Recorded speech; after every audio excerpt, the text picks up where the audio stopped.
laki-laki.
Oke, selamat pagi, selamat siang, selamat malam. Kembali kali ini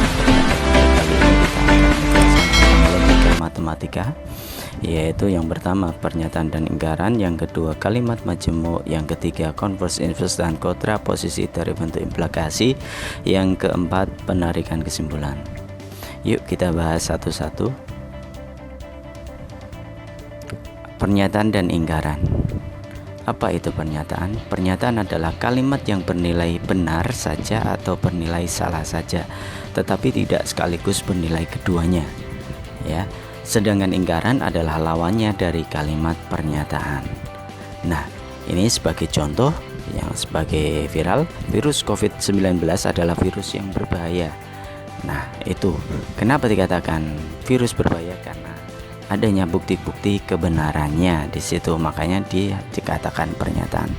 Sedangkan untuk ingkarannya, virus COVID-19 bukan virus yang berbahaya itu. Ya.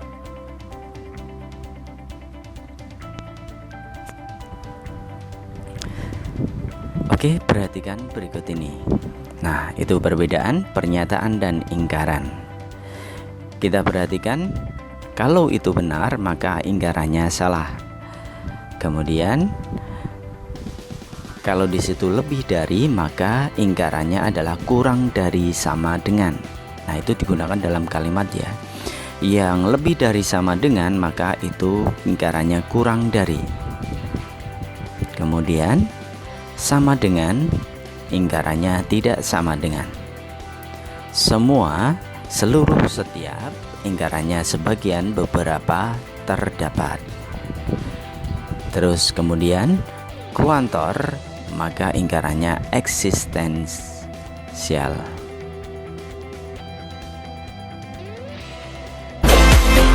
Yang kedua, kalimat majemuk. Apa itu kalimat majemuk? Kalimat majemuk adalah suatu gabungan kalimat yang terdiri dua atau lebih suatu kalimat pernyataan, di mana ada kata penghubungnya. Yang pertama jenisnya yaitu konjungsi, disjungsi, implikasi, biimplikasi. Konjungsi itu dan, disjungsi atau implikasi jika, maka, biimplikasi jika dan hanya jika ya. Perlu diingat di situ penghubungnya. Perhatikan penjelasan berikut ini. Oke, kita lihat. Kalimat pertama, ayah pergi ke kantor. Kalimat kedua, ibu pergi ke pasar. Disjungsi, penggunaan penghubung atau menjadi ayah pergi ke kantor atau ibu pergi ke pasar. Nah, itu penghubungnya atau ya, disjungsi. Konjungsi, ayah pergi ke kantor. Nah, penghubungnya adalah konjungsi dan, ibu pergi ke pasar. Implikasi itu adalah jika ayah pergi ke kantor, maka ibu pergi ke pasar. Nah, itu implikasi, ada jika maka. Biimplikasi yaitu ayah pergi ke kantor jika dan hanya jika ibu pergi ke pasar. Nah, itu untuk yang namanya kalimat majemuk ya, penghubungannya itu. Nah, ini catatan khusus di mana sering dikeluarkan dalam ujian-ujian. Yang pertama yaitu bentuk lain setara atau ekuivalen dari bentuk implikasi. Bentuk implikasi itu ekuivalen bentuk yang baru yang namanya negasi P atau Q. Nah, contoh, jika ayah pergi ke kantor maka ibu pergi ke pasar. Dia senilai dengan ayah tidak pergi ke kantor atau ibu pergi ke pasar. Itu nilainya sama ya. Terus kemudian yang kedua, negasi atau ingkaran dari bentuk implikasi. Nah, ini yang sering dikeluarkan. Bentuk implikasi atau negasi dari negasinya itu adalah P dan negasi Q. Contoh, jika ayah pergi ke kantor maka ibu pergi ke pasar. Negasinya ayah pergi ke kantor dan ibu tidak pergi ke pasar. Itu negasi dari implikasi ya.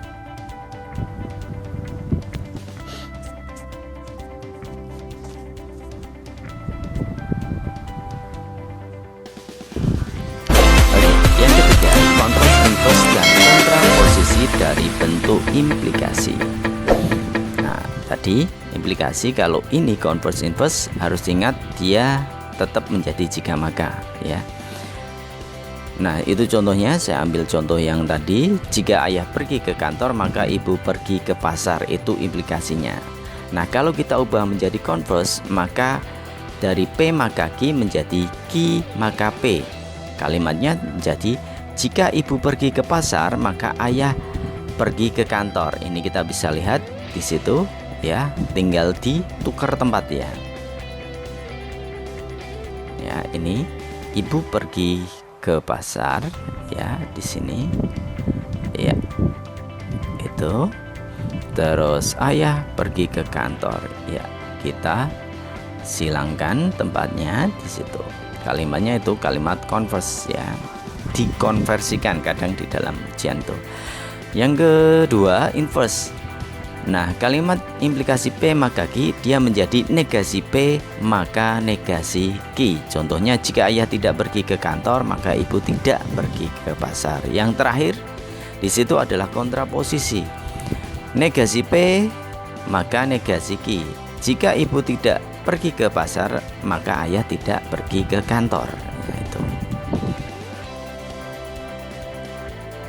Nah, di sini tabel kebenaran khusus, di mana tabel ini kita berikan khusus nilainya yang keluar. Nah, sedangkan nilai-nilai yang lain itu selain dari nilai itu, nilai kebenarannya.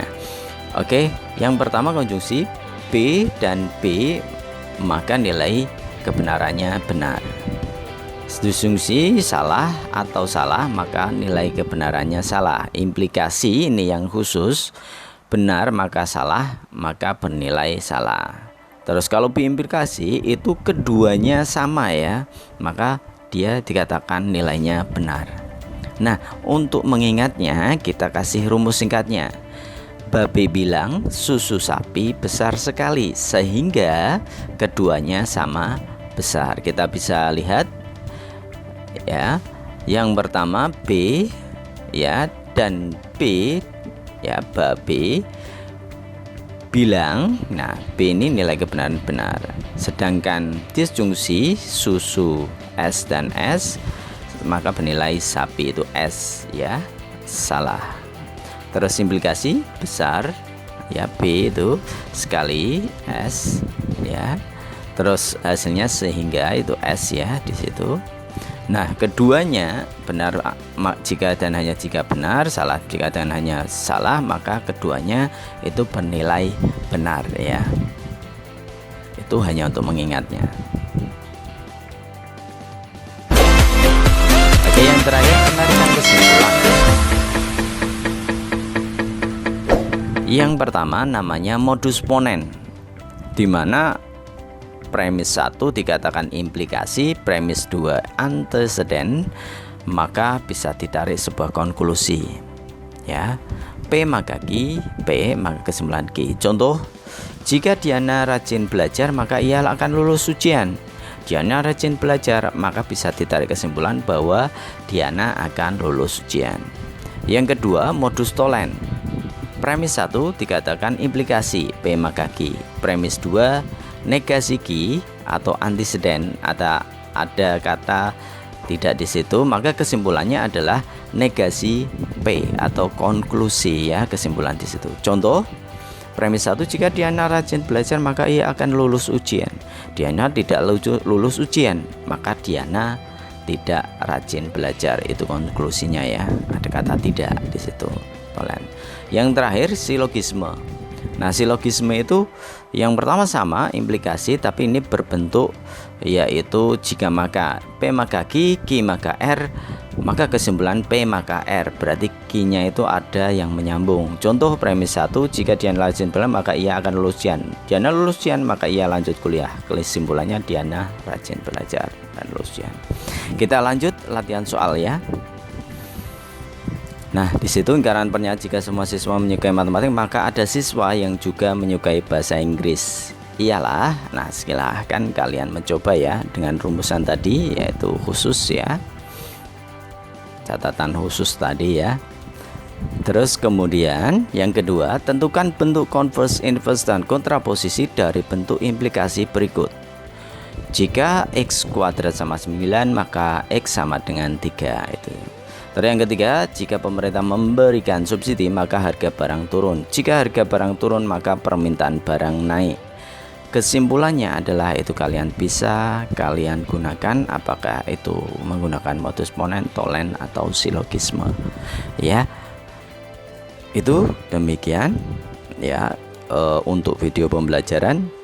Silakan kalian coba untuk latihan soal tersebut.